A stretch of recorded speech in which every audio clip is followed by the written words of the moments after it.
And we're back with the Dr. Joe Show, talking about trans athletes in sports with Finley, Congdon.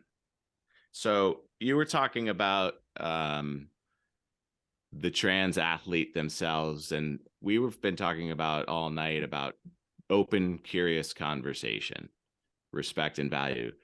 Do you understand why people are upset about trans athletes competing with biological women?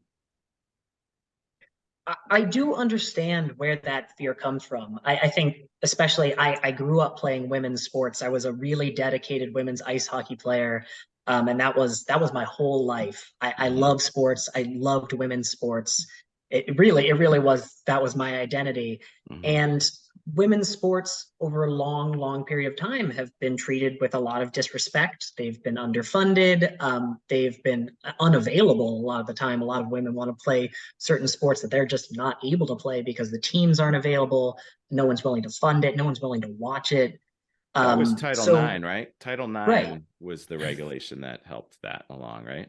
So yes, so women's sports have had to, women athletes have had to fight very hard to just be able to participate in sports and to be treated like athletes. So I think when you fought so hard for something, there can be this natural fear that anything that might even seem to your brain as a threat, that you're like, I can't let that take away what we fought so hard for. And I think it's tough because at the end of the day, what a lot of trans athletes are saying is that this is not the threat to women's sports. The threat to women's sports is that they're underfunded, that they aren't available, that a lot of female athletes experience violence and sexual violence from people that they're supposed to be able to trust within their sport. There's so many things that women's sports are still wrestling with to be able to bring those experiences to people. And a few trans women participating that's not the threat. That's what people want you to, that's what people who are in power who don't care about women's sports want you to see as a threat, because then you will ignore it's so rare too. Yeah, there are not 100,000 trans women. I think one of the main news stories on Fox News last week was that there was a trans woman who ran in the London Marathon. Right. And the headline was like, she beat 14,000 women. She should give back her medal. And I had to do some digging to find out that she came in 6,100 and got a participation medal. Yep. That's someone else's medal. A lot of the time. Yeah, we saw the NCAA. Hold on, Mark. Mark, one sec. Tom is saying something. Go on, Tom. The best explanation I've heard about it so far was from Hassan Piker, who said that, like, sports at the end of the day will never be 100% fair because there will always be those physical differences. Especially so, the one person that I think underwent no hormone therapy at all, didn't actually transition, they just did it to be a dick pretty much, was enter as a woman's powerlifter and break a record. This personality, Zuby, who is just their whole personality is being anti-trans on Twitter. That's the one person who didn't undergo any hormone therapy that actually broke a record as a trans person. Well, not the only person, but the most noteworthy. So another trans athlete I can think of is Alana McLaughlin, who, what people don't understand is that trans women, after a year or so of hormone therapy, have lower testosterone levels than cis women. She does not have an advantage at all in that respect. Like, so there are women with naturally. I don't know if I can agree with that statement. I mean, I think the nation is really kind of divided on this question too. I mean, we watched it with the NCAA women's swimming, right? And that. You're talking about the Leah Thomas thing? Yeah.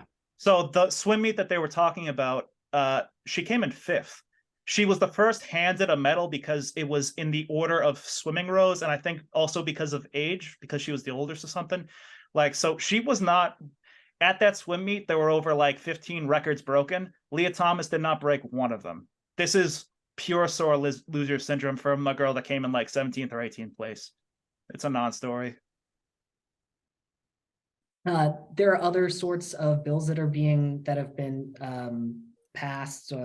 18 states have banned transgender students from participating on school sports teams. And I think for myself, I played high school hockey, middle school hockey. Hockey was my whole life growing up. And that was the one thing for me that made me happy to be in my body. It was the one thing that really made the experience of struggling to exist within my body, that I felt that it was doing something positive for me, that I could feel strong, I could be happy with what my physical capabilities were. So I think that excluding young trans people from sports does a lot more harm than even people might understand. That I think for a lot of people can be one way that they can connect with their bodies in a positive way, which can be really few and far between for people. And it's the entry point that opens up the whole, it's such a bad faith wedge to try to get people to doubt the validity of trans people in general, because, well, it's an unfair, all of sports is based on unfair physical advantages. Have you seen Michael Phelps? The man's half fish. Think of how many people who are over 7 feet. Like, what's the statistics? Like 90% of them are in the NBA? Give me a break. Yeah, I mean, hormones change your body. Any advantage that you have when you start taking hormones, you're probably gonna lose most of it. And the other thing that I've been thinking about with banning trans people from sports is I feel I've seen a lot of takes from TERFs and radical feminists being like, oh, well, these men are trying to hurt our girls, and that's a take that I see a lot that is incredibly transphobic and incorrect. But the thing that it leaves out that completely negates that take is that trans men are getting banned from sports too. So if your whole idea is, oh, well, these assigned male at birth people have an advantage over assigned female at birth people, what about the assigned female at birth people who are men? Who are playing in male sports? Are you saying isn't that hard mode? It completely like negates their take. That's legendary. All skulls on. Yeah. Stretch the canvas.